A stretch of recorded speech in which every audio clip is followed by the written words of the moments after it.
Bismillahirrahmanirrahim. Kita akan membahas lanjutan dari pelajaran yang ke-7 ya. Makna dan permasalahannya nanti kalau selesai kita masuk ke pelajaran terakhir. Gitu. Yang terakhir ini adalah kesulitan memahami makna dalam konteks bahasa Arab ya. Jadi kesulitan makna terjadi karena faktor kelemahan bahasa sendiri dan pemakaian yang tidak tepat. Jadi kesulitan ini kita tinjau bukan dari orang yang membaca, ya, tetapi dari bahasa yang digunakan. Ya, kalau kesulitan muncul dari yang membaca, ya yang membaca itulah yang meningkatkan kemampuannya, gitu kan. Tapi ini kita melihat dari bahasa yang digunakan. Kita lihat, gitu.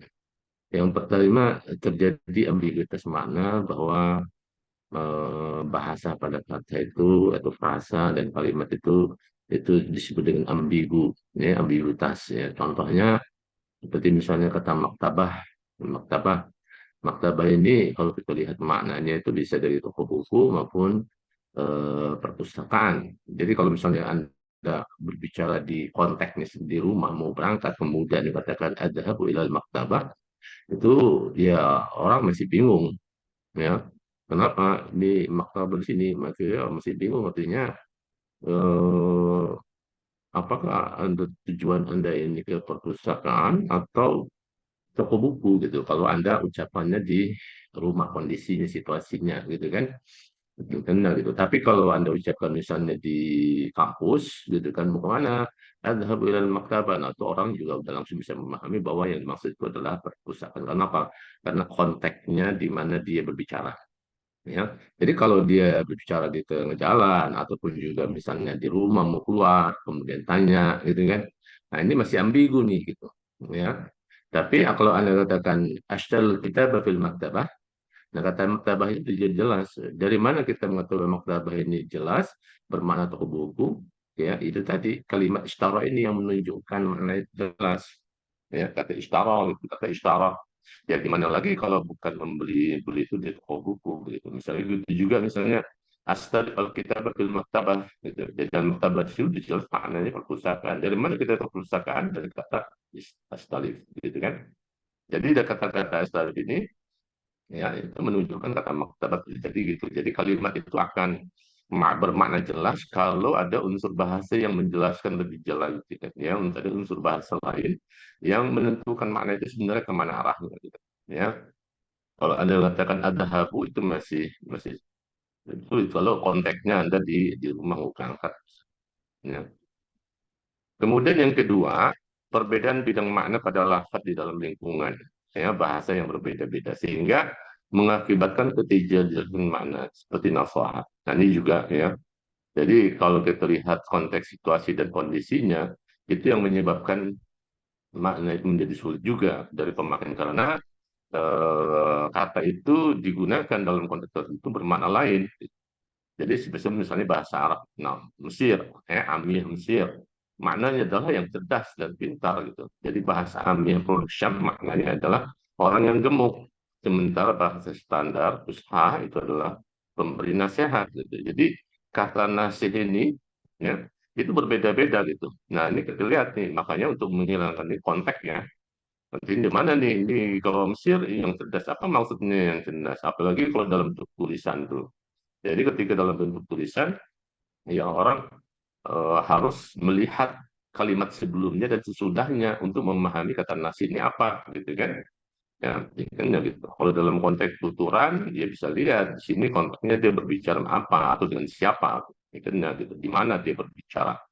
Jadi ini yang yang mengakibatkan kita memahami kata itu dan hal-hal yang seperti ini banyak ya, ya hal-hal yang seperti ini banyak di dengan bahasa Arab ini dia mengatakan begini, Arab ini artikelnya gitu.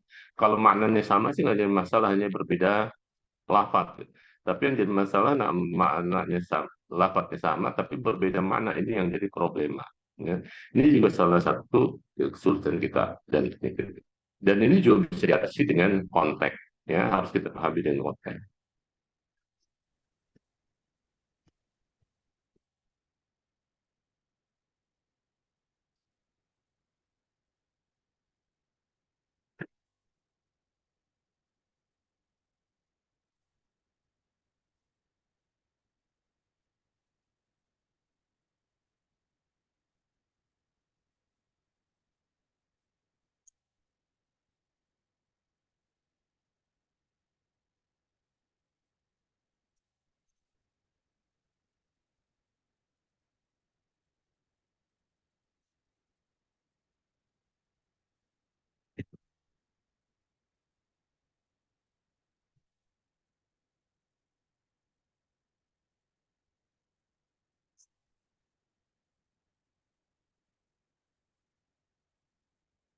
Kemudian yang ketiga, dikarenakan bahasa sendiri yang kadang-kadang tidak memberikan batasan-batasan makna yang jelas dan tegas.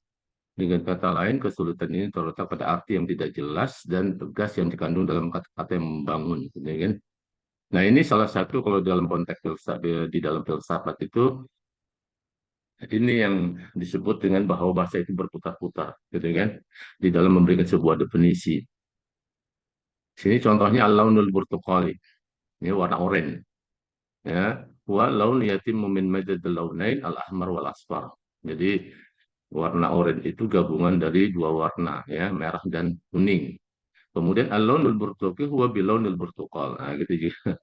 Jadi launul burtuqal huwa bilaunil burtuqal. Jadi oranye itu dengan warna burtuqal. Jadi ketika kalau launul burtuqal, burtuqal itu kan sekarang enggak semuanya kuning, ya, enggak semuanya dia oranye. Ada juga burtukol yang warnanya hijau. Nah, ini juga, ya, definisi sekarang ini jadi menjadi tidak tepat ketika launul burtukol, ya, launul burtukol bilaunil burtukol, gitu kan. Jadi yang dilihat mana umumnya awet nih kan, ya, gitu. Sekarang berubah. Nah, ini juga salah satu kadang-kadang memberikan sebuah definisi itu juga kesulitan memahami. Kemudian yang keempat, ya, karena faktor pemakaian bahasa itu sendiri yang memang memiliki dua makna, yaitu makna dekat dan makna jauh. Jadi makna dekat adalah makna yang tidak dikehendaki dari pemakaian satu kata, sedangkan makna jauh adalah makna yang dikehendaki atau pemakaian kata tersebut. Nah, ini kalau dalam mubalaghah itu yang disebut dengan tauriyah, ya. Seperti kata na'lun, makna dekatnya adalah sendal dan sepatu. Dan ini bukan makna yang dikehendaki, sedangkan makna jauhnya adalah istri. Dan makna inilah yang dikehendaki. Dalam kajian ilmu balaghah itu disebut dengan tauriyah. Maksudnya adalah kajian memahami makna dengan pandangan yang tajam, gitu kan? Jadi memahami makna yang tajam ini mau nggak mau kita melihat konteks. Jauh banget ini kata Na'lun dengan bermakna istri ini, ya.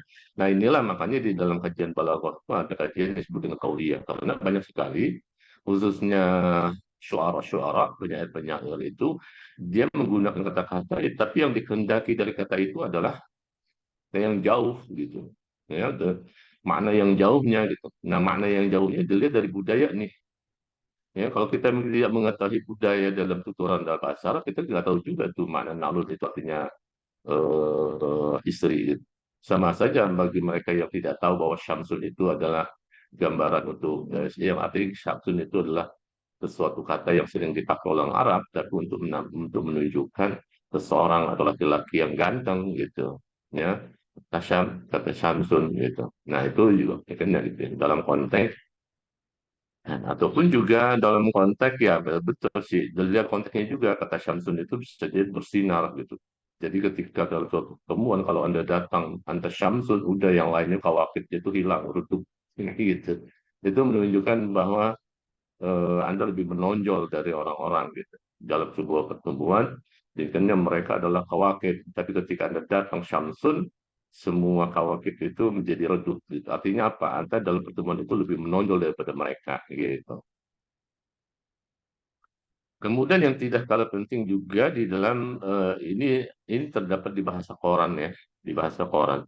Jadi di bahasa koran itu ada yang disebut bukan bahasa koran, maaf, di soal ujian, ya. Do alamat sahihah ma'amal ibarat sahihah wa alamat al-khatiyah ma'amal ibarat al-khatimah tasil ibarat al-khat ala nafsil waraq wa arfiq waraqat al-istilat di qarasat al-ijabah wala tastakhdim adawatin nahwi. Nah, yang menjadi masalah itu adalah kalimat yang terakhir nih, wala tastakhdim adawatul nafi. Seakan-akan kalau kalimat perintah ini kita tidak boleh menggunakan ada nafi, gitu. Ya, kan ya tidak boleh menggunakan ada nafi, la segala macamnya, gitu. Padahal yang diinginkan oleh teks jadi isi pesan akan mudah dipahami bila kalimat itu menjadi wala taktafi bistikna ada billah. Maksudnya ketika Anda jawab la dan segala macam, Anda nggak boleh hanya menjawab la aja, gitu. Artinya apa? Artinya Anda harus memberikan alasan. Kenapa ini tidak boleh? Gitu kan? Kenapa ini salah? Gitu kan? Jadi ketika benar ya udah benar, kenapa kan ya, gitu. Ya. Tapi ketika salah Anda harus menunjukkan salahnya di mana. Anda jelaskan kesalahan di dalam kalimat ibarah tersebut, gitu. Ya. Jadi itu maksudnya. Jadi wala tastakdim adawatun nafi seakan-akan ya nggak boleh menggunakan nafyun, gitu. Maksudnya gitu ya. Nah, ini yang menjadi orang kesulitan memahami ketika padahal ketika ibarat itu disuruh tujuh lah gitu kan, meletakkan ya kan. Itu maksud dari. Nah, kemudian yang berikutnya karena pemakaian huruf jar, ya, berposisi yang salah sehingga menimbulkan pemahaman yang keliru terhadap pesan yang dikehendaki. Nah, ini juga nih, jadi huruf jar juga memegang peranan penting yang nggak bisa diabaikan gitu. Ini contohnya cukup surat dalam surat kabar juga saya ambil ini taklimat linna'il am di surat tanfidz qararul mahkamah. Jadi ada sekretaris umum gitu kan untuk segera melaksanakan ketetapan mahkamah. Yang jadi masalah itu adalah taklimat lina di sini. Taklimat dengan li. Apakah taklimat ini berasal dari sekretaris umum atau taklimat ini ditujukan kepada ketua umum, gitu kan? Ya, taklimat ini ditujukan kepada sekretaris umum untuk melaksanakan. Nah, ini yang menyebabkan kesulitan. Ya, kalau katakan tak berdasarkan pakai lin dan segala macam, seakan-akan taklimat ini berasal dari sekretaris umum gitu. Ya, sekretaris umum itu kan eksekutif. Ya, kita tingkatnya gitu. Sekretaris eksekutif, ya bagaimana kok ya sekretaris ini pesan ini muncul dari kepala padahal bisa jadi ini adalah mahkamah, makanya mahkamah kemudian apa yang diinginkan oleh mahkamah ditujukan kepada naib, kan begitu mestinya. Ya, karena di sini ada tanfidz qaror mahkamah. Qaror mahkamah artinya ya informasi-informasi ataupun ketetapan-ketetapan segala macamnya itu segera dilaksanakan. Dan siapa yang melaksanakan? Tentu ya naib am, kan begitu. Makanya di sini ada kesulitan taklimat dan naib am. Seakan-akan bahwa informasi ini artinya yang menyampaikan itu tadi padahal informasi ini adalah ditujukan kepada naib untuk melaksanakan. Nah ini juga jadi kesalahan seperti itu juga Anda juga harus bisa memahami ya, gitu. Seperti misal dalam nahu hatujar asayyarah liyaban dengan asayyarah filiaban. Nah itu antara fi dengan li itu kan berbeda itu, gitu kan. Jadi kalau kan asayyarah lil asayyarah filiaban itu menunjukkan bahwa ya mobil yang berada di Yaban Jepang. Tapi kalau misalnya asayyarah lil Yaban, kata lil itu menunjukkan bisa jadi itu menunjukkan made in gitu, ciptaan gitu kan. Itu jadi ada diproduksi oleh Jepang. Jadi ada perbedaan yang sangat menonjol ya di dalam menggunakan hujar semacam ini. Nah, kemudian juga ada ini di bahasa koran karena adanya penghilangan kata yang menimbulkan ketidakjelasan dalam memahami makna. Seperti dalam surat kabar Mesir, di sini ada kata di sini. Ini yang bermasalah ini adalah titik dua. Di surat kabar itu pun titik dua. Raisul Wudara Islanda ya yazur masna mi'atul haq. Ada pendidikannya gitu. Wisr tujuh madafi taqilah dan wa'iha mahaliyah. Ya, dia menunjukkan bahwa Mesir. Nah, pertanyaan ini tanda itu selalu dimulai dengan titik dua ini gitu. Pertanyaannya apakah dia mengatakan, apakah dia menetapkan, apa dia menentukan, atau dia menginformasikan. Nah, itu yang disebut dengan kesulitan itu. Sebenarnya ini apa nih? Ketetapan deroisnya kah? Atau dia hanya sebagai menginformasikan lah? Atau dia memutuskan? Atau dia apa gitu? Nah, itu ya. Jadi tanda titik dua ini, tiketnya di surat kabar itu juga kadang-kadang hanya begitu tuh. Ya, makanya titik dua ini kadang-kadang juga menyulitkan memahami makna di sini. Sebab berbeda ya, berbeda antara menginformasikan, menetapkan, memutuskan, itu memahami konsekuensi berbeda, apalagi dalam soal politik misalnya. Ya, itu berbeda maknanya gitu. Nah, dalam konteks informasi dalam Quran ini nggak jelas nih. Sebenarnya gitu kan, Perdana Menteri Selanda ini kan ya ketika dia menziarahi Mesir, apa yang di ya apakah menginformasikan ke orang lain bahwa Mesir gitu kan menghasilkan ikannya ya menampilkan senjata pertahanan yang kuat segala macam dengan ikannya atau ya dia memutuskan atau memberikan putusan bahwa Mesir harus buat misalnya begitu ke depan harus membuat. Nah itu kan juga berbeda maknanya ya gitu.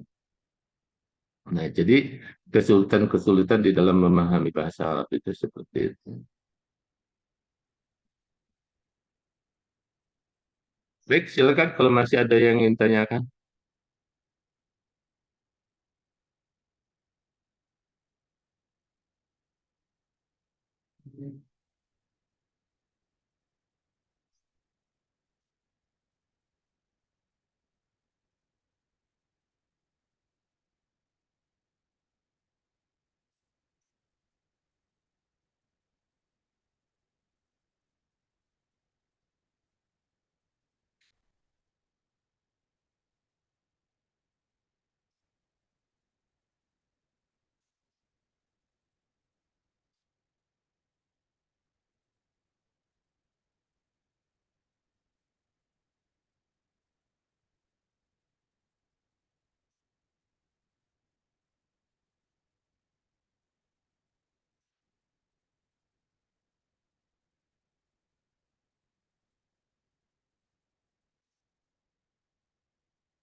Halo,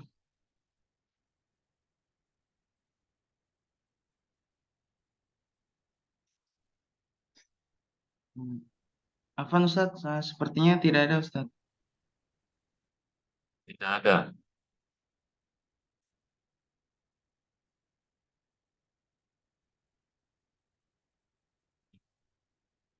Kita lanjutkan pembahasan berikutnya yaitu berkenaan masalah makna kontekstual. Ya, makna kontekstual di sini ada makna kontekstual, ambiguitas makna, kemudian pendekatan kontekstual, kemudian nanti pendekatan kontekstual ini kita lihat makna kontekstual bagi ulama tafsir atau makna kontekstual bagi ulama nanti.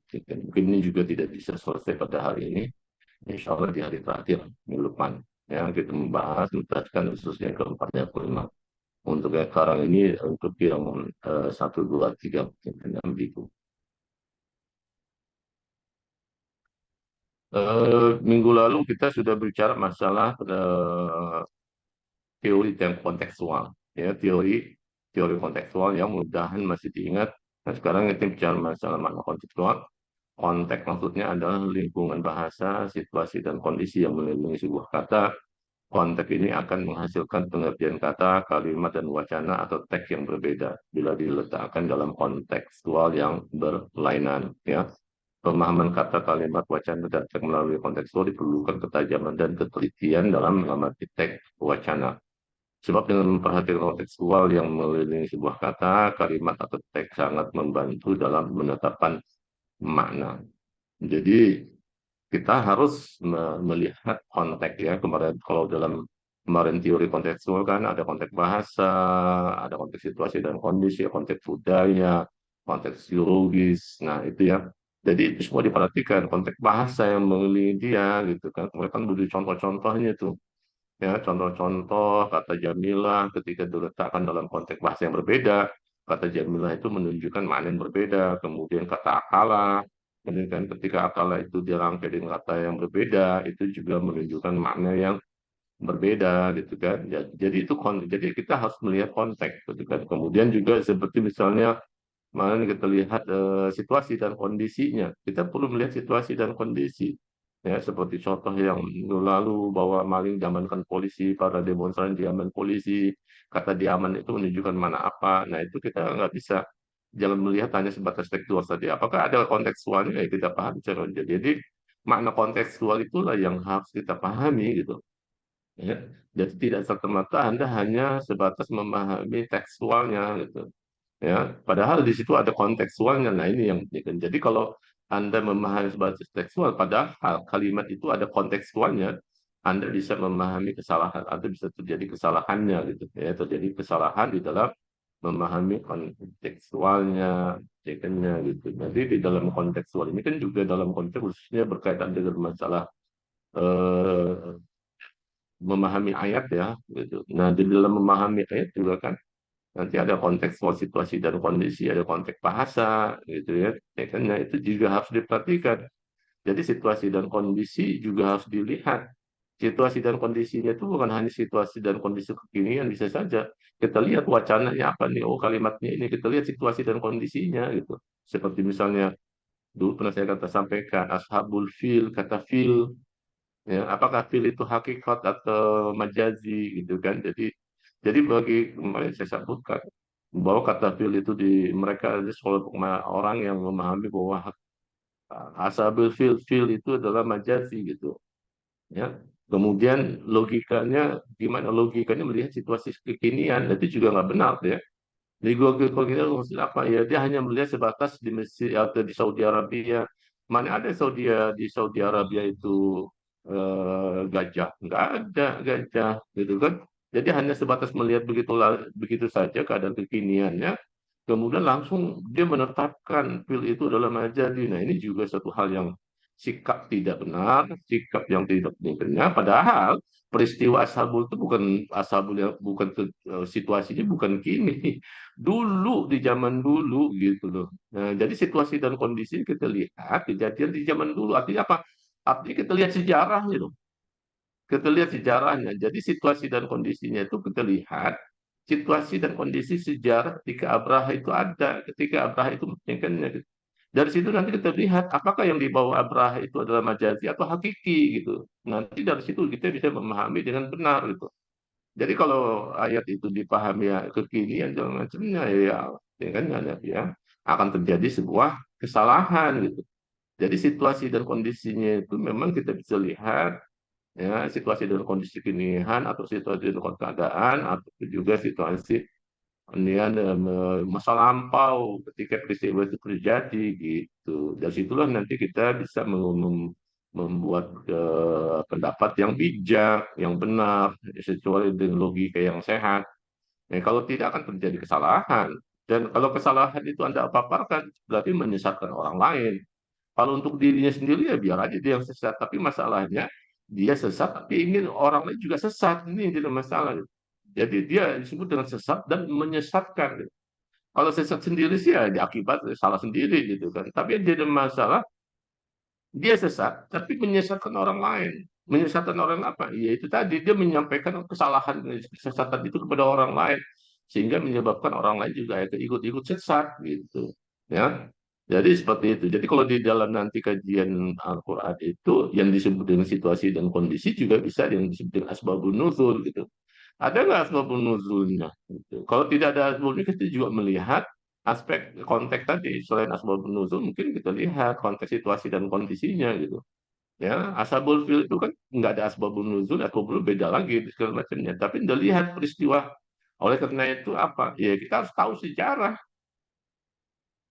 Ya, kalau makanya sejarah juga salah satu bagian ilmu yang harus kita miliki untuk melihat apakah benar begitu, gitu kan? Gimana tuh, gitu kan? Padahal di jadi kita lihat dari berbagai makna konteks pemahaman kontekstual. Ya, jangan melihat hanya sebatas kemudian langsung ya, seperti misalnya kayak dulu pernah saya katakan misalnya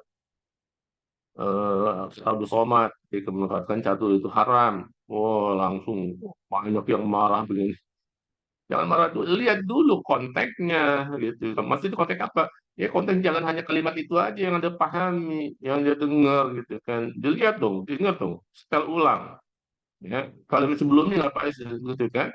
Nah, kalau Anda melihat konteks kalimat sebelumnya, kalimat-kalimat sebelumnya yang diucapkan oleh Abdul Somad, kamu akan ngerti ketika sampai kepada kata-kata yang bahwa catur itu haram gitu. Jadi jangan hanya mengatakan catur haram kemudian langsung menyalah-nyalahi gitu. Nah itu yang orang yang disebut dengan nggak mau memperhatikan atau menggunakan akal sehatnya, gitu kan? Hanya emosinya aja gitu. Apalagi orang-orang yang nggak suka dengan orang itu langsung mencap dalam macamnya gitu. Padahal kalau kita memperhatikan ucapan sebelumnya kan ada gitu. Apa gitu kan? Ya, iya, tak ada satu bicara kalau Anda main chicken filter kemudian sampai melupakan sholat, sampai melupakan kewajiban Anda sebagai suami, segala macamnya. Nah, itu kayak gitu. Ya, kalau udah catur sudah membuat Anda lupa sholat, nggak mau mengerjakan segala macam, nah disitulah sebut bahwa catur itu haram gitu. Jadi kita langsung bisa memahami itu konteksnya apa gitu. Ya.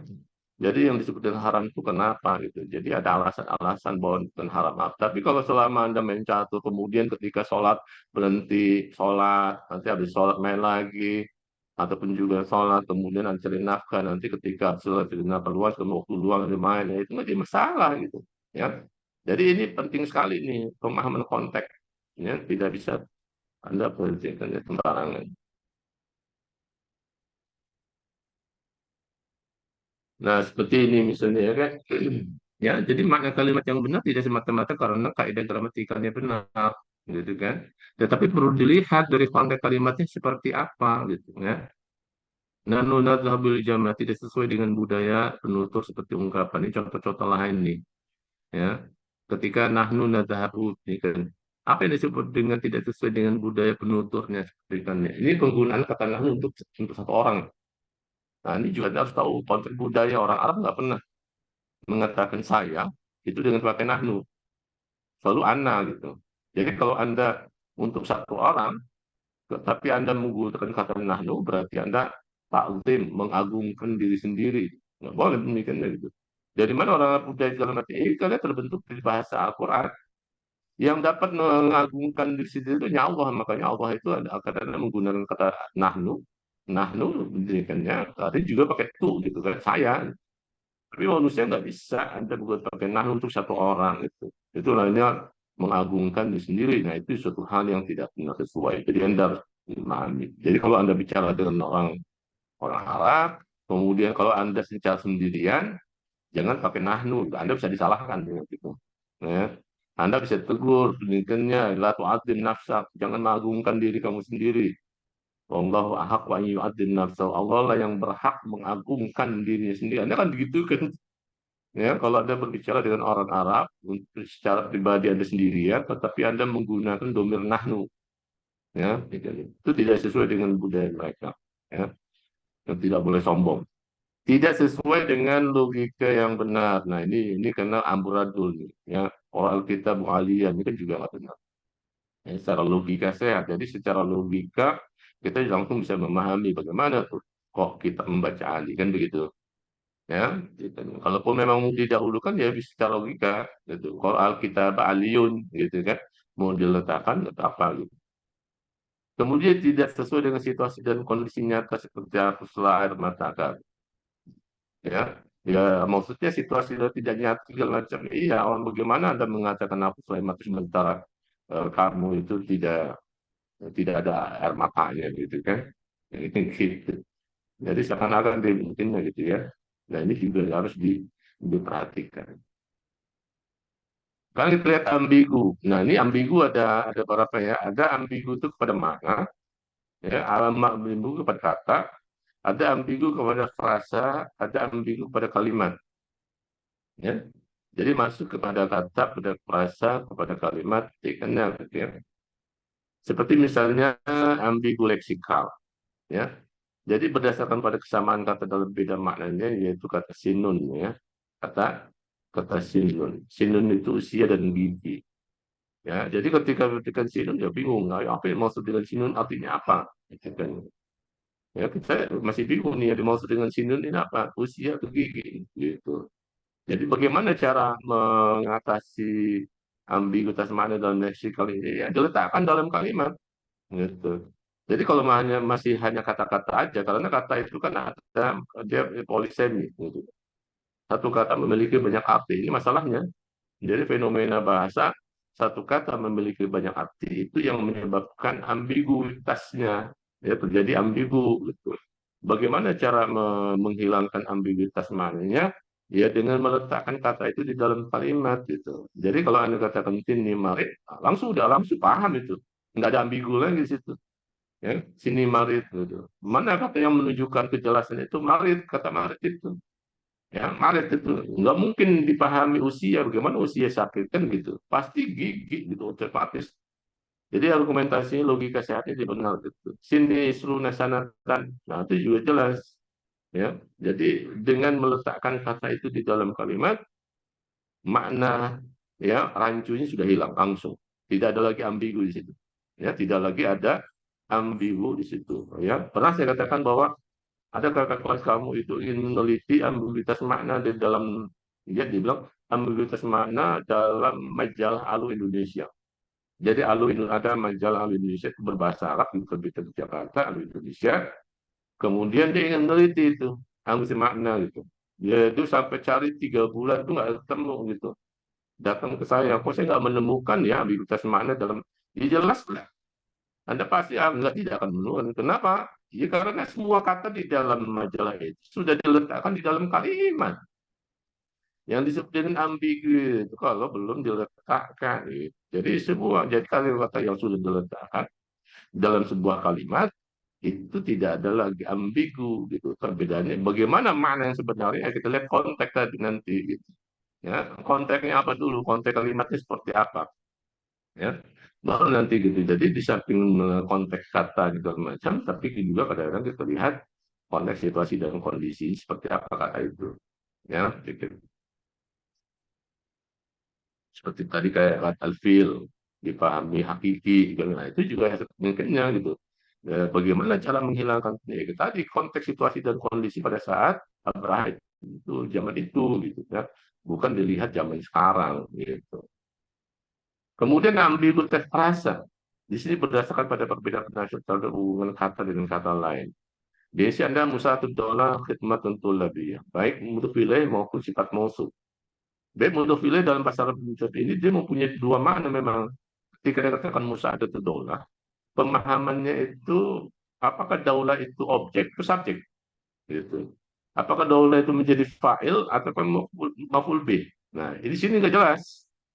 Ya, kamu maksud dengan musa'adatul daulah itu membantu negara atau bantuan negara. Sebab di dalam bahasa Arab antara masdar, musa'adah dengan musa'adah itu walaupun dibilang musa'adah, itu bisa diterjemahkan bantuan, bisa diterjemahkan membantu. Ya, ya kan ya. Begitu juga khidmatul tulabiyah, layanan siswa. Ketika layanan siswa itu melayani siswa atau layani siswa. Jadi tulabnya itu sebagai subjek ataupun sebagai objek. Nah, ini yang disebut dengan ambigu. Ya, ambigu. Ya, jadi nggak jelas nih maknanya, perasaannya. Bagaimana cara mengatasinya? Ya diletakkan dalam kalimat. Gitu kan? Dalam kalimat, misalnya yuhawilu tulabi musa'adatul al-hilal qawaris. Misalnya gitu.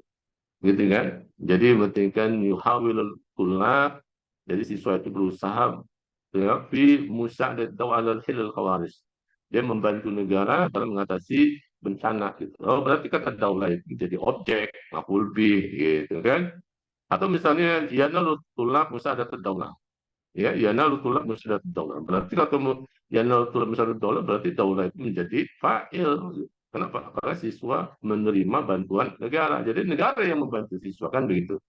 Jadi ketika diletakkan di dalam kalimat, ambiguitasnya menjadi hilang. Ya, jadi salah satu pendekatan nanti menghilangkan ambiguitas ini adalah dengan konteks. Maksud konteks itu konteks bahasa diletakkan di dalam sebuah kalimat atau dalam kata yang di dalamnya ada makna, konteks situasi dan kondisinya. Pemahamannya bukan hanya dalam kalimat saja, tapi juga konteks situasi dan kondisinya. Kita bisa memahami kata itu seperti apa. Atau juga ambiguitas struktural. Ambiguitas struktural. Jadi kalau lihat berdasarkan pada perbedaan penafsiran terhadap struktur gramatikal sama. Sini Zaidun la yaqra mithla Muhammad. Ya, Zaidun la yaqra mithla Muhammad. Zaid tidak membaca, ini makna yang pertama ya. Makna yang pertama, Zaid tidak membaca, Ahmad tidak membaca. Kemudian yang kedua, ada katakan Zaidun la yaqra mithla Muhammad. Itu artinya Zaid membaca, Ahmad membaca, tapi Ahmad lebih baik membacanya daripada Zaid. Kemudian mana yang ketiga, Zaid la yaqra mithla Muhammad, Zaid tidak membaca, Ahmad membaca. Pertanyaannya sekarang, ya, ketika Anda katakan Zaid, mana yang mana nih yang maknanya? Nah, ini kita lihat ini karena kata mitlah ya. Tapi kita bisa memahami dari konteks situasi dan kondisinya. Sebenarnya kalau lihat situasi dan kondisinya, kemudian setelah itu kata Zaid la yaqra mithla Muhammad dibacakan, orang langsung bisa memahami. Sekarang saya tanya nih, situasi dan kondisi seperti apa? Rizka, gimana situasi dan kondisi untuk makna yang pertama? Z tidak membaca, Ahmad tidak membaca.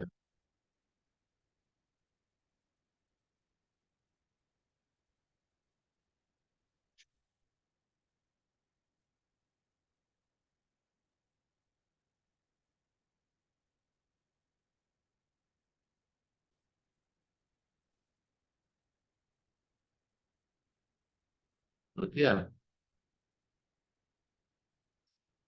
Ya, Ustaz.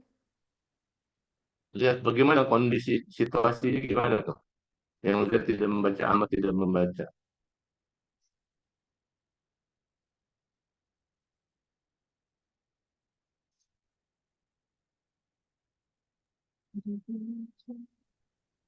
Zaidun Hmm? yaqra'u mithla Muhammadin. Zaidun la yaqra'u mithla Muhammad. Zaid tidak membaca.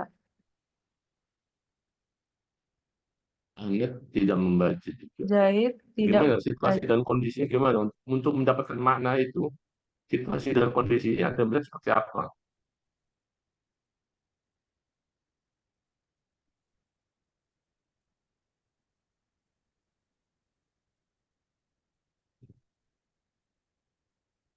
Oh, Yang terakhir bukan Zaid tidak membaca, Ahmad membaca. Zaidun kan Zaidun la yaqra. Zaid itu tidak membaca.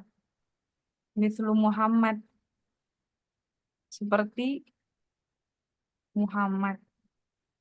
Berarti Zaid ini nggak baca, tidak membaca seperti Muhammad, berarti Muhammadnya baca gitu.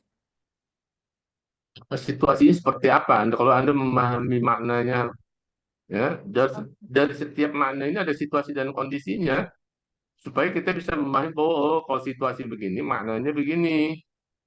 Kalau situasinya begini, maknanya yang B. Kalau situasinya begini, maknanya C. Gitu loh. Jadi makanya kita pahami di situasi seperti apa nih yang terjadi sebenarnya. Gitu. Itu maksudnya. Ya, sebab saya Muhammad ini ada tiga makna. Ya, mana-mana yang kita pahami. Makanya dilihat situasi dan kondisinya. Fatimah, Nah, Ustaz, coba situasinya seperti apa? kalau yang pertama itu situasinya itu ketika Zaid tidak membaca, Ahmad juga tidak membaca. Ya, gimana situasinya? Berarti nggak ada yang baca. Anda melihat situasi gimana? Berarti nggak ada yang membaca, Ustaz. Dua-duanya nggak Ya, membaca.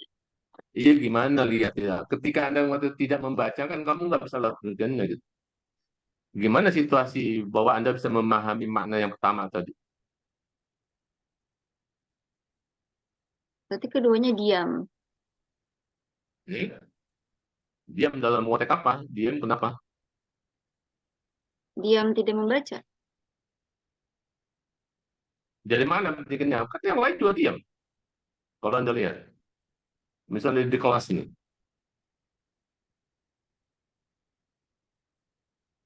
Oh, berarti yang lainnya membaca. Tapi Zaid dan Ahmad ini berdua ini nggak membaca.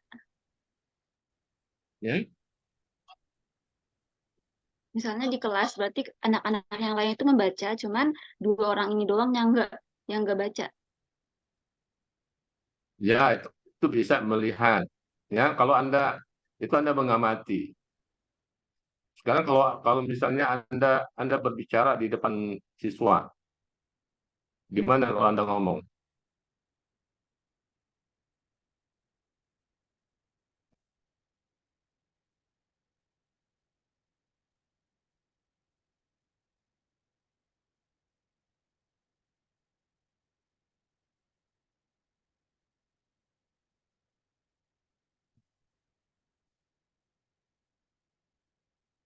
Oh, kalau saya yang sedang menjelaskan, Ustaz, berarti Zaid Ya, sama Ahmadnya sama-sama memperhatikan, memperhatikan apa?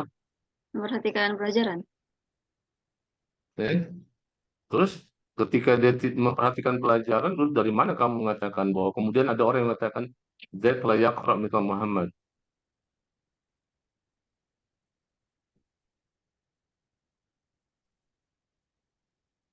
Tapi tadi yang kamu mengamati seperti misalnya ada mengamati segala macamnya, betul bisa jadi seperti itu.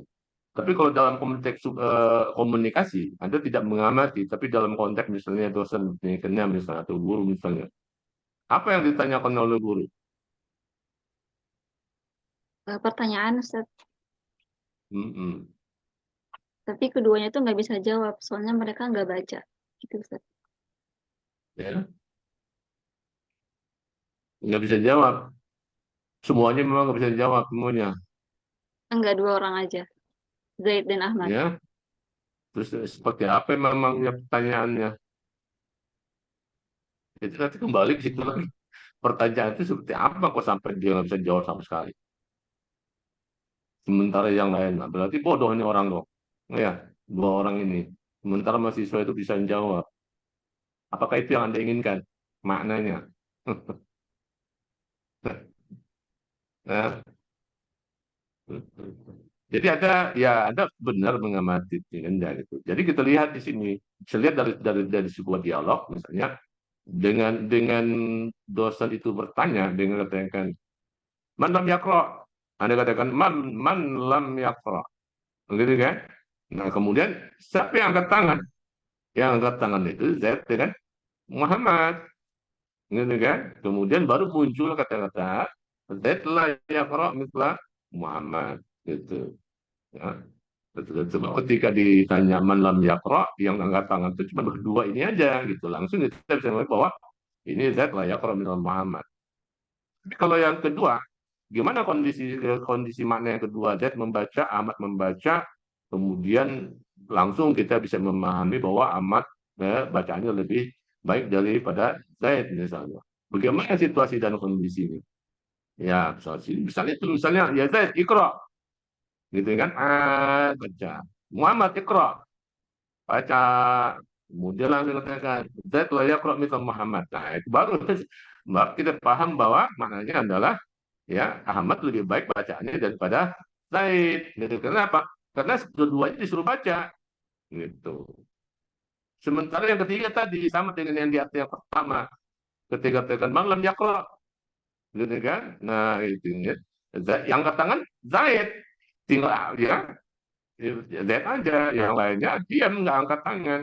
Nah berarti menunjukkan bahwa Zaid layak kalau misalnya Zaid tidak membaca, sedangkan Ahmad membaca. Dari mana Zaid angkat tangan, Ahmad diam, gitu. Berarti kan menunjukkan bahwa dari pertanyaan man lam yakro gitu, ya kalau macamnya gitu. Jadi itu maksudnya situasi dan kondisi kita lihat seperti apa gitu. Jadi dengan melihat situasi dan kondisi kita langsung bisa menentukan oh kalau situasi begini itu berarti makna yang pertama, makna yang ketiga atau makna yang kedua gitu. Ya. Jadi semuanya baik itu ambiguitas leksikal atau frasa atau struktural itu selalu diatasi pemecahannya dengan pendekatan kontekstual. Ya, jadi dengan kontekstual itulah orang langsung bisa memahami maknanya apa ya.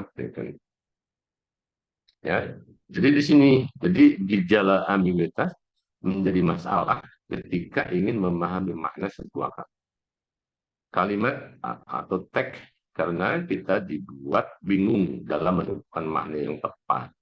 Dan bahkan gejala ini menyesatkan kita dalam memahami makna. Jadi kan? Jadi banyak kita jadi kita sesat.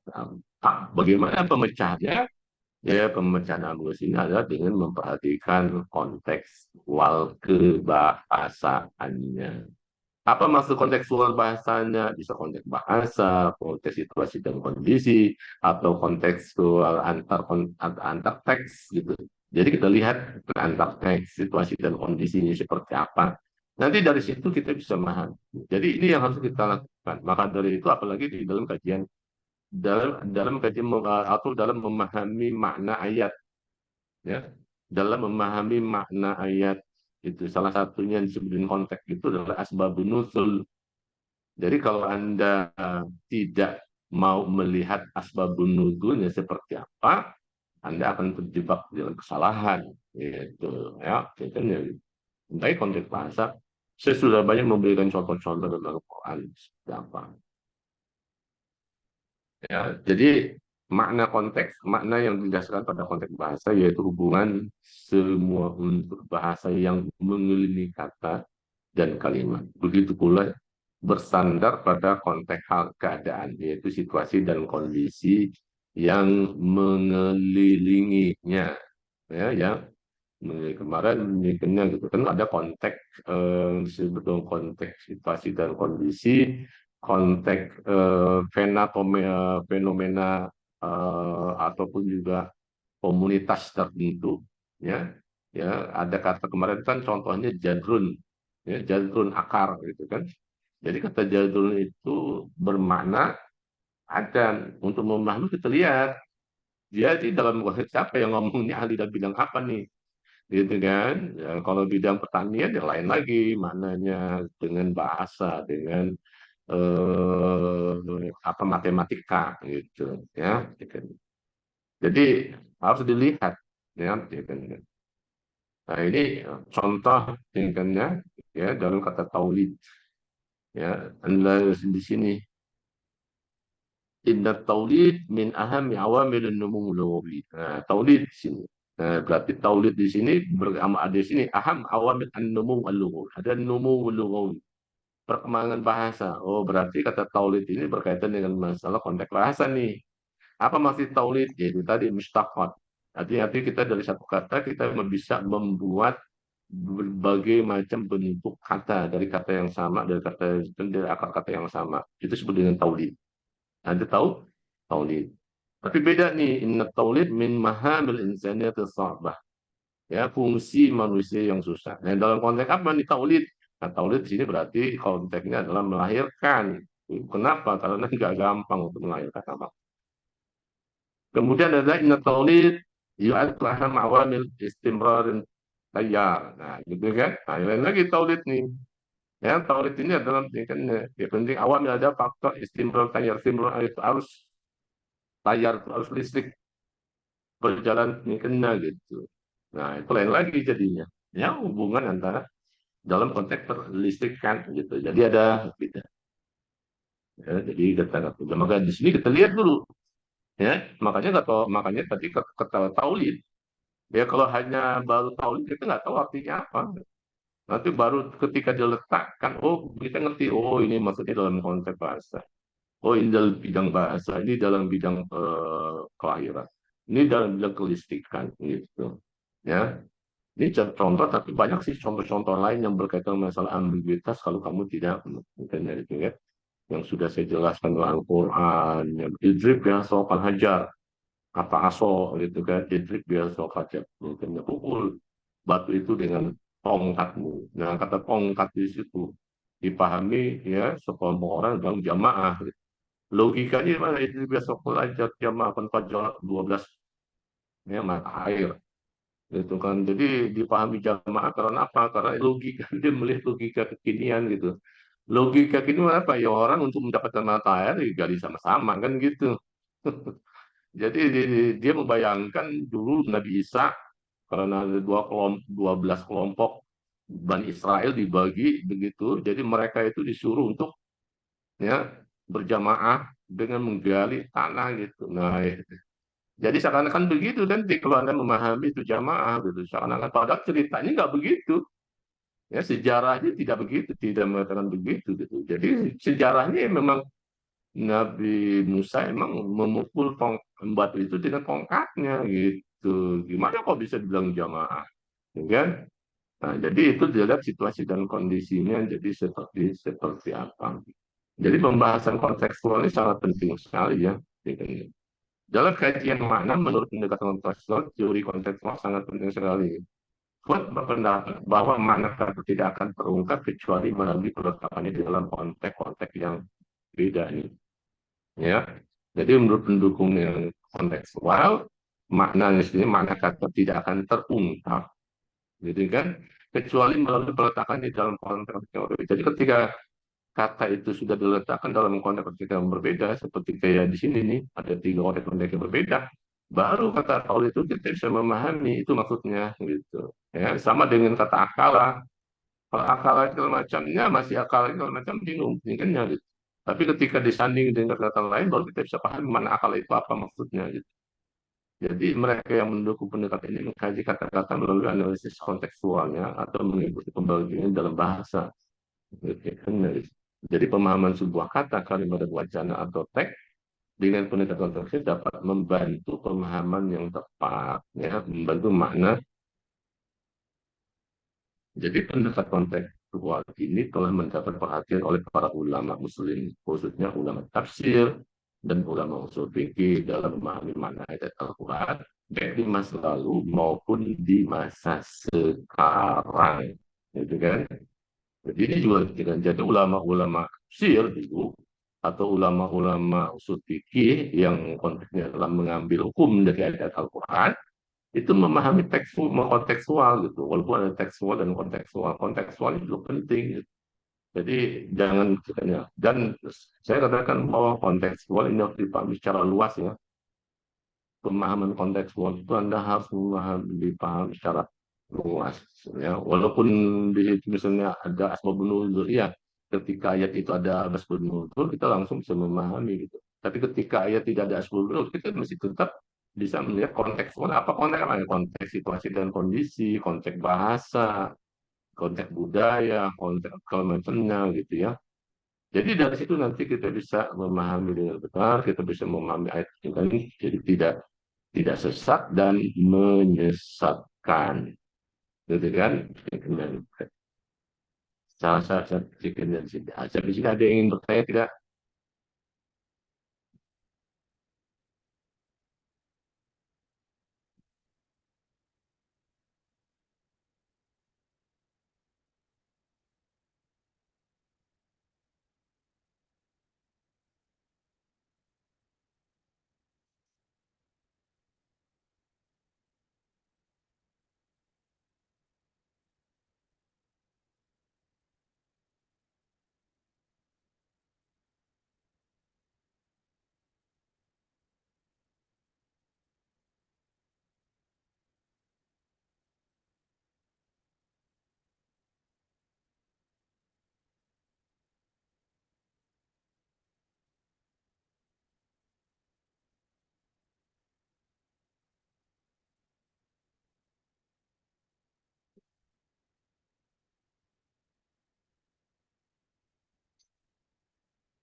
Afwan Ustadz, izin bertanya Ustadz.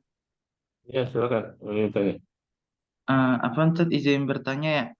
Berarti kalau untuk memahami makna-makna ayat dalam Al-Quran itu kita harus terlebih dahulu itu ya tahu asbabun nuzulnya ya. Kalau misalnya enggak ada asbabun nuzulnya, kita lihat eh, makna makna katanya gitu.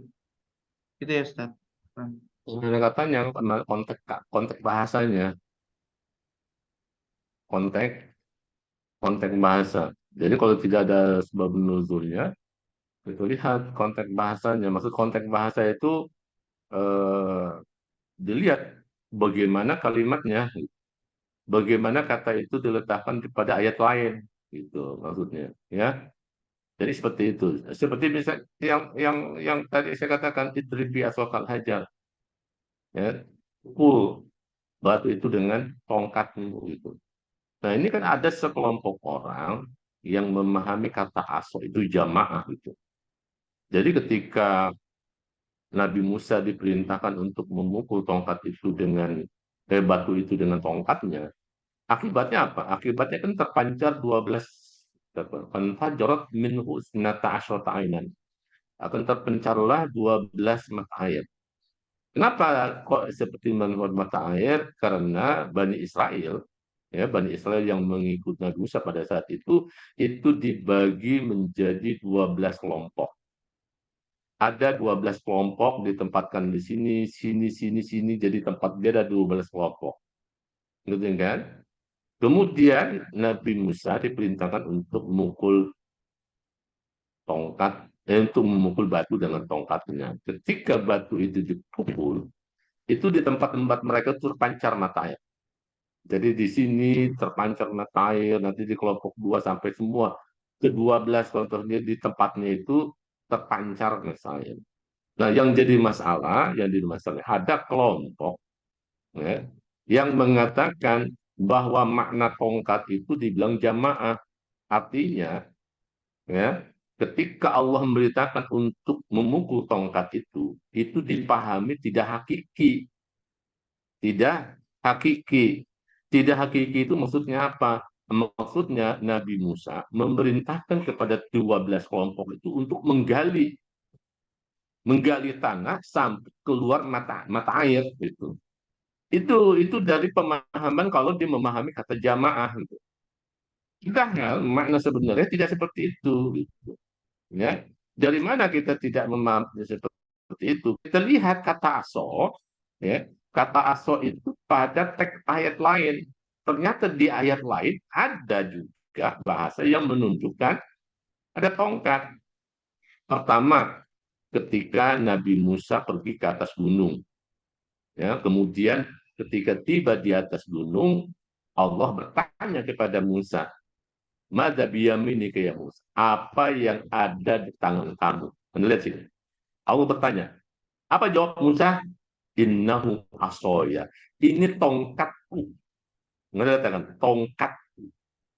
Ahusyu ala ya, saya pakai untuk berjalan atau kau taken untuk kalau berjalan itu dibantu tongkat dan juga untuk menghalau gembalaku. Itu alasannya ketika Nabi Musa adalah tekan tangan itu. Nah, pertanyaannya, apakah ketika Nabi Musa innahu asoya lantas Anda pahami bahwa itu adalah jamaahku? Kan enggak. Orang tanya apa yang ada di tangannya kok misalnya itu jamaah.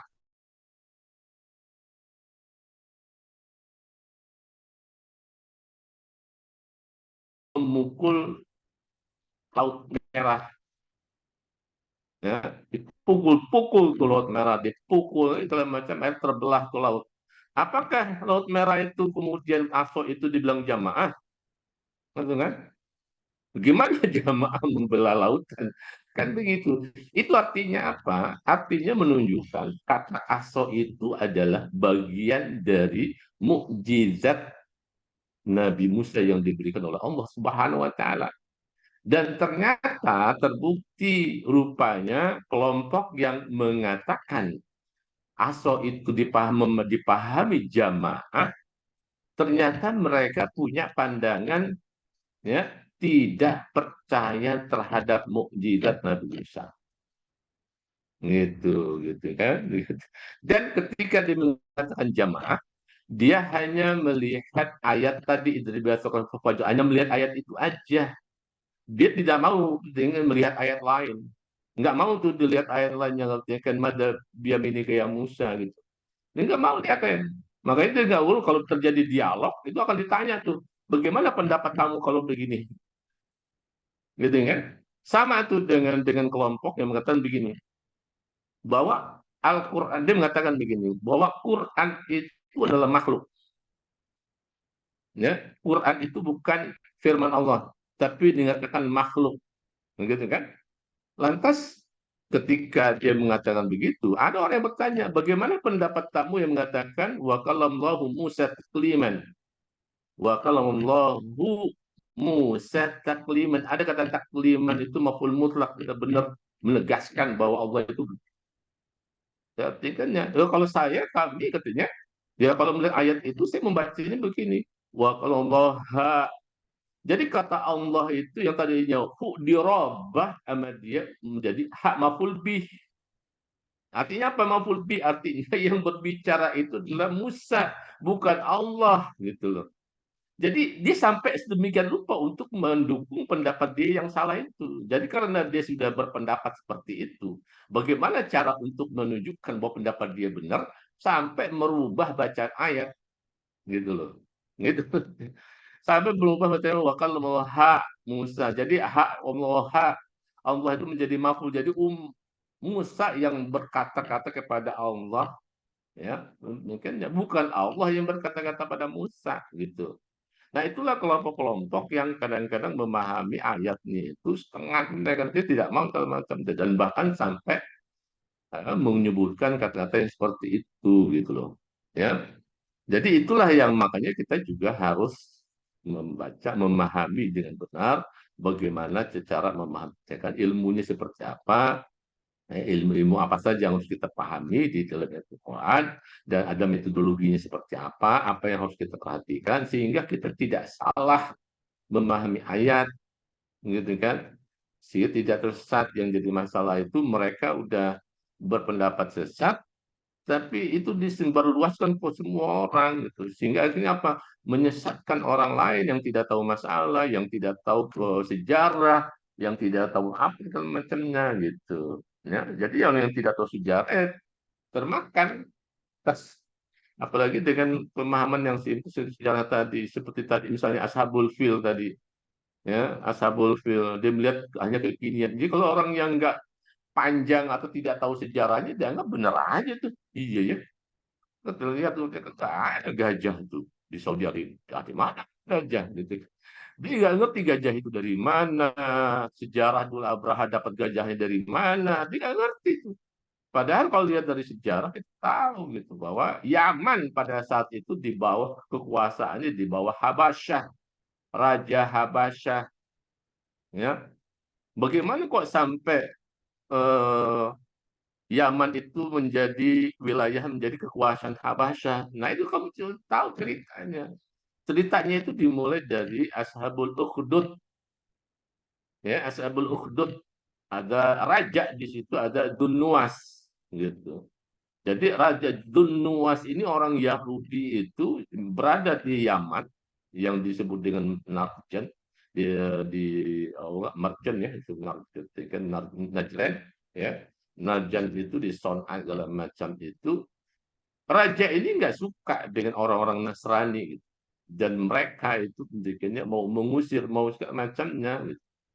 Jadi orang-orang Nasrani pada saat itu di bumi hanguskan, di Seleucida, ingin dihancurkan supaya di daerah Yaman itu tidak ada lagi orang Nasrani. Gitu. Ya, tidak ada orang Nasrani gitu. Makanya ketika orang-orang Nasrani pada saat itu meminta bantuan ke Romawi, tapi mengatakan Romawi terlalu jauh. Yang dekat itu adalah dekat kamu, Habasyah itu, Najasyi. Kita tahu kan, Raja Najasyi itu orang Nasrani gitu. Jadi yang di Habasyah sekarang ini gitu kan.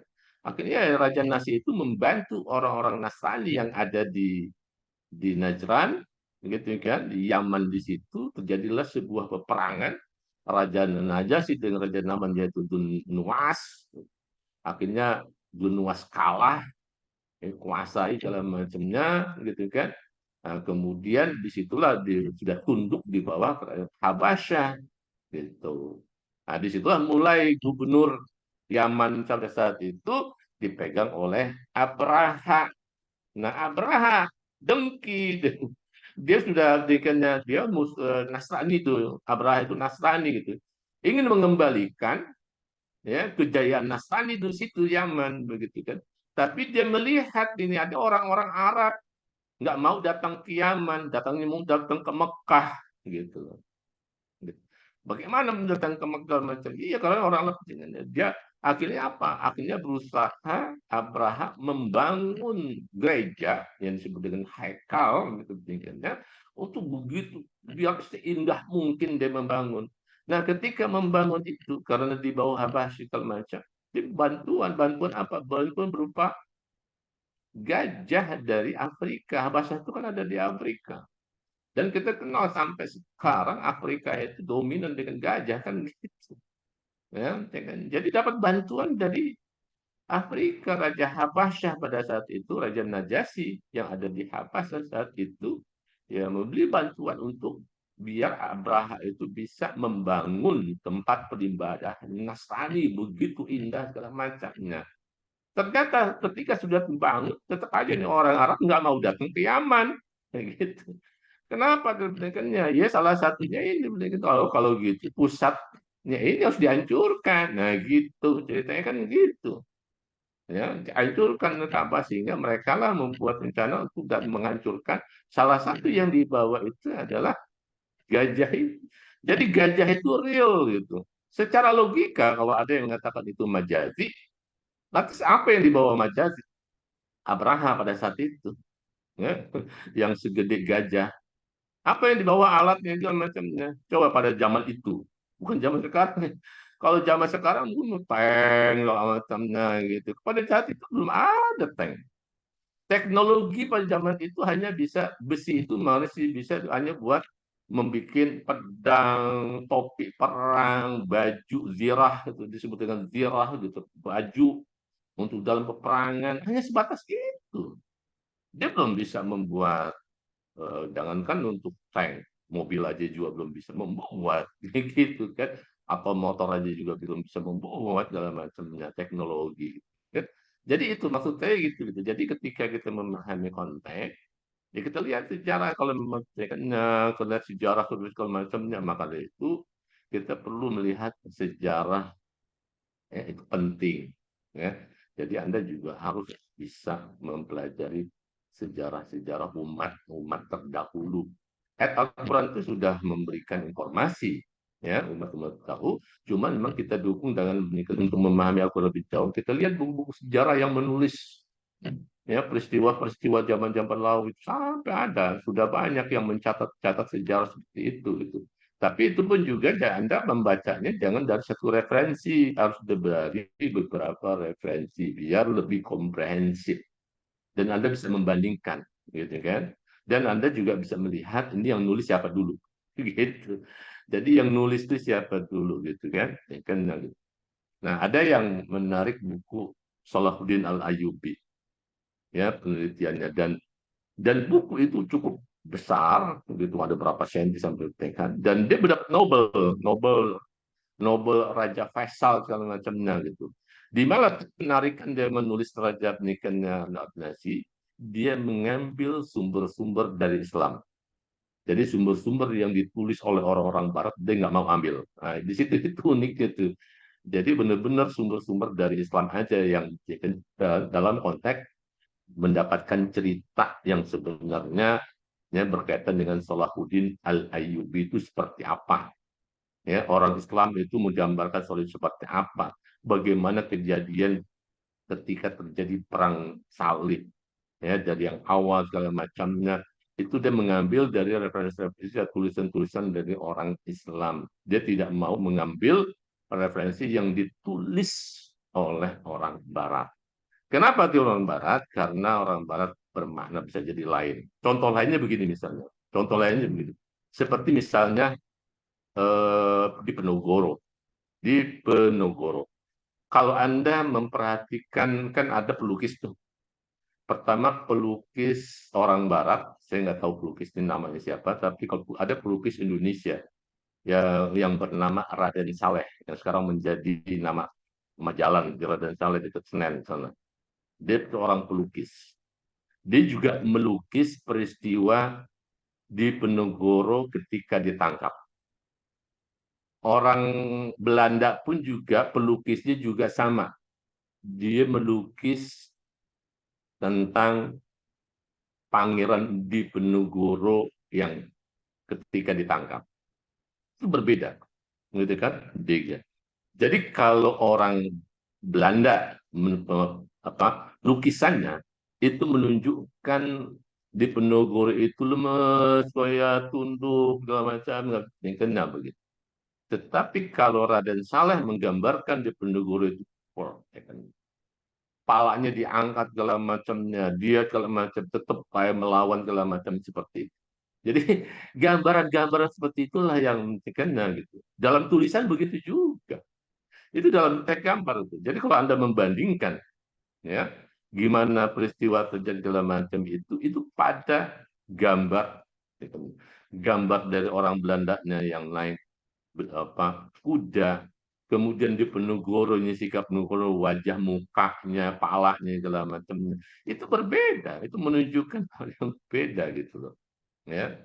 Jadi berbeda karena mereka ada tujuannya wah lemes kayak kalah segala macamnya nurut segala macamnya gitu, tapi kalau dari sambut wah orang tidak segala macam walaupun dia ditangkap segala macam tapi tidak takut gitu segala macamnya gitu, jadi tetap menunjukkan kegagahannya gitu ya tingkatnya gitu. Jadi yang nulis buku Salahuddin itu dia mengambil dari referensi-referensi ya, Arab aja, Islam aja gitu. Sehingga makanya ketika dia menikah dia mendapat hadiah Nobel tuh penulisnya gitu kan dari buku ya kan Salahuddin Al-Ayyubi gitu.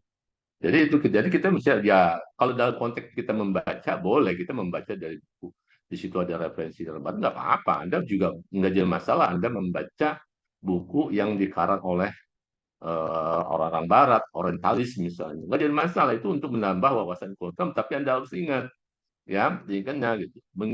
Ingat siapa? Ini yang nulis siapa gitu. Sehingga Anda ada kritis, sikap kritis. Tidak langsung serta-merta menerima begitu saja.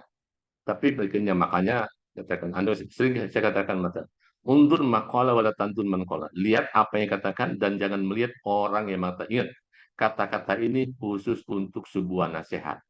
Ya, kalau kata-katanya sebuah nasihat, Anda boleh berpegang kepada undur makola wala tandur mankola. Lihat apa yang katakan dan jangan melihat orang yang mengatakan. Kalau itu nasihat. Jadi kalau nasihat Anda berikan jangan merokok misalnya, ya Anda lihat konteks jangan merokoknya, jangan melihat siapa yang mengatakan. Itu sebuah nasihat. Tetapi kalau sebuah pendapat atau opini, Anda wajib melihat undur man qala. Lihat dulu orangnya, ya. Oh, ini orangnya, buku ini ditulis oleh orientalis, gitu kan, orientalis. Jadi Anda udah tahu tuh, wah ini orientalis nih, gitu kan. Kemudian dari mandur maqal, kemudian baru Anda melihat apa yang dikatakan, gitu.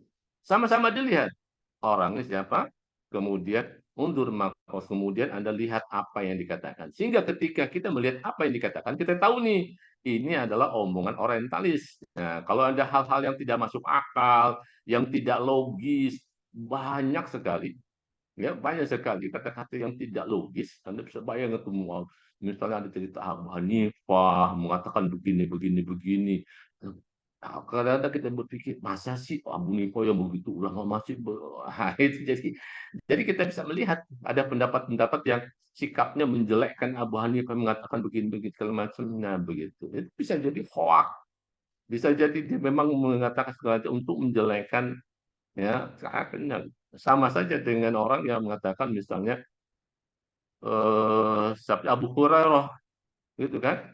Abu Hurairah itu wah dijelek-jelekin, ya. Abu Hurairah itu begitu begini, udah lambat, udah terlambat masuk Islam. Memang Abu Hurairah itu masuk Islamnya udah berapa, ketika Nabi sudah berada di Madinah, mulai segala macam. Apa maksud mereka menjelekan Abu Hurairah, gitu kan. Nah, tidak lain adalah Abu Hurairah adalah seorang perawi yang paling sahabat yang paling banyak mengeluarkan hadis Nabi. Ya, paling banyak mengeluarkan hadis Nabi. Ketika orang sudah terkena ucapan orientalis dan tidak percaya dengan Abu Hurairah, bisa jadi hadis yang dikeluarkan Abu Hurairah walaupun itu benar, dia nggak percaya. Itu bahaya itu, gitu loh. Menjelaskan Abu Hurairah nggak fakih lagi dikatakan, segala macam, ya, nggak fakih segala macam. Wah, itu paling banyak dia kena. Sikap Abu Hurairah itu kenapa dia menyadari bahwa dia termasuk sahabat yang lambat memahami Islam. Maka dari itu bagaimana cara dia supaya dia bisa lebih cepat memahami Islam segala macamnya itu, dia selalu, ya, setiap gerak-gerik Nabi Muhammad SAW ketika keluar dari rumah itu diamati oleh dia. Jadi dia tinggal di dekat rumah Nabi.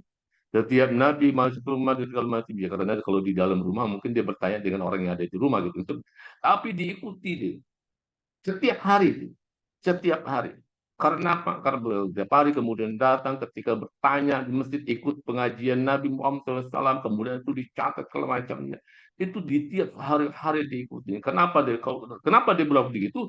Karena saya orang yang terlambat. Berikannya misalnya kalau Abdullah, Anda udah sejak masuk Islam sejak dari awal gitu, di bulan-bulan di tahun-tahun pertama kenabian Anda masuk Islam ketika segala macamnya gitu.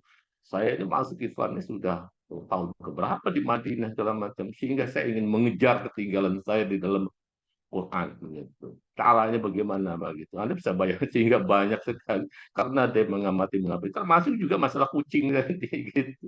Yang berkenaan dengan masalah kucing, yang berkenaan dalam pengajian Nabi tentang masalah masalah apa hari kiamat segala macamnya. Kenapa? Selalu dia mengikuti. Jadi bukan hanya mengikuti gerak dari Nabi di dalam jalan segala macam, tapi juga di dalam pengajian juga selalu tidak pernah absen. Gitu. Ya, tentunya segala macam. Makanya ada orang orientas yang berusaha untuk menjelek-jelekan Habib beginilah, tidak fakih, tidak pandai, tidak segala macamnya. Gitu. Jadi itu ada tujuan-tujuan sendiri. Disinilah yang disebut dengan kita butuh dan critical thinking, berpikir kritis, gitu. Ya, jangan menelan.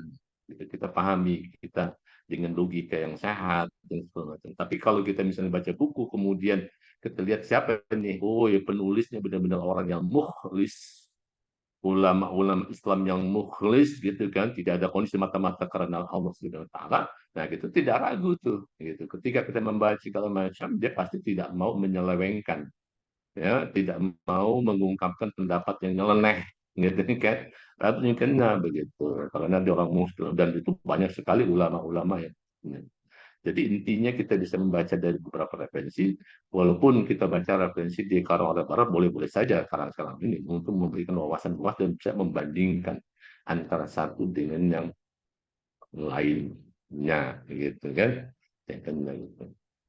Saya kasih contoh lain misalnya, dia ketika penulis bukunya ini belum masuk Islam, ya, tetapi setelah itu dia masuk Islam.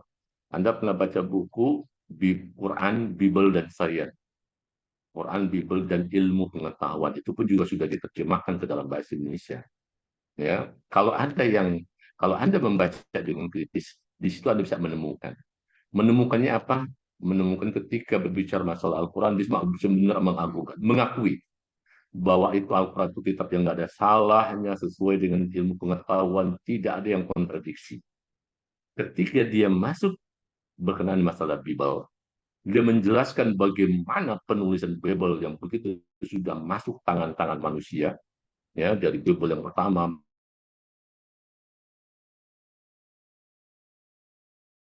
bahwa Bible itu banyak yang berubah, bahwa Bible itu banyak yang kontradiksi, bahwa Bible itu juga banyak yang tidak sesuai dengan ilmu pengetahuan. Tapi yang jadi masalah, yang jadi masalah kalau kita teliti, di akhir kajian Bible dia, ada kata-kata nih, kalimatnya nggak panjang.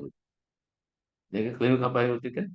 Penulisan Bible seperti itulah yang kita hadapi dalam penulisan hadis. Anda lihat bahasa yang gitu. Demikian juga hadis Nabi, penulisannya seperti. Nah, begitu kan, itu kan bahaya tuh. Kalimatnya simpel, tapi dia mengatakan begitu. Ini bagi orang yang nggak tahu bagaimana cara penulisan hadis, riwayat penulisan hadis seperti apa. Ketika dia membaca Bible begitu segala macam, kemudian ada kesimpulan yang nyeleneh, kemudian tulisan Bible yang campur tangan segala macam disamakan seperti penulisan hadis, Ini kan, bisa-bisa jadi orang dia tidak percaya lagi dengan hadis. Makanya nggak heran juga kalau muncul yang disebut dengan ingkar sunnah. Ada kelompok ingkar sunnah. Orang yang tidak percaya dengan sunnah. Dia maunya Quran aja. Pokoknya Quran. Ketika sudah dikasih hadis, nggak mau dia. Kenapa? Nggak percaya. Gitu. Bisa jadi. Sebab ketidakpercayaannya itu gara-gara tadi. Orientalis banyak mengatakan bahwa inilah. Apalagi dengan syiahnya segala macam. Dia nggak percaya lagi itu. Ya, macam-macam hadis merubah segala macamnya, dan juga bisa tidak mau memahami bagaimana penulisan hadis. Muncullah yang karena sunnah, padahal Al-Quran dan sunnah itu menjadi satu kesatuan, dua sumber tingkatnya gitu kan. Kalau Al-Qurannya dia global, bisa jadi dijelaskan di dalam hadis, ya, seperti misalnya aqimus shalah, gitu kan, itu bahasa Quran di sholat. Tapi bagaimana sholat, Anda tidak akan dapatkan di ayat bagaimana cara sholat. Yang dapatnya adalah di hadis Nabi, bagaimana cara sholat, gitu. Puasa, puasa dalam ayat Al-Quran itu yang nggak boleh berpuasa hanya orang musafir dan sakit. Lantas dari mana kita dapatkan bahwa wanita yang haid nggak boleh puasa? Nah, gitu kan?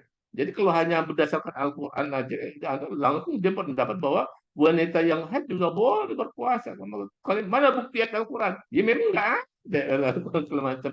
Itu kita dapatkan ada di hadis Nabi, gitu kan? Hadis Nabi yang menjelaskan letakkannya di Al-Quran masih ada loh. Tapi juga di hadis Nabi ada menjelaskan bahwa wanita haid juga tidak boleh berpuasa gitu. Jadi itu dua, dan itulah yang kan musuh-musuh Islam ini yang disebut dengan al-ghazwul fikri, perang pemikiran gitu. Perang pemikiran. Dan itu banyak sekali hal yang maka dari itu bagaimana kita perlu memahami makna ayat dengan kontekstual. Ada juga sih yang perlu kita baca secara tekstual. Jadi tidak semuanya, tidak semua ayat kita pahami secara konteks, tapi juga secara tekstual juga ada gitu. Makanya disitulah kita gunakan logika yang sehat kita seperti Allah. Ya, selesai ini. Ya, insya Allah nanti kita lanjutkan ke ini minggu depan. Mungkin minggu depan sudah pertemuan terakhir ya, atau kalau kita pikirnya gitu kan, kita harapkan selesai itu.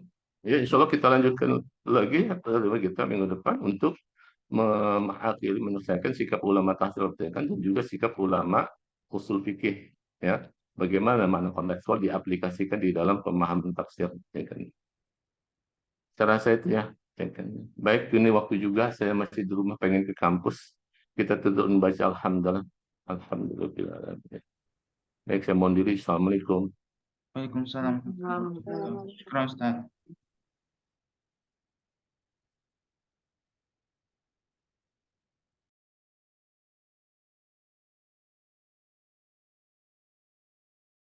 Udah selesai jarak.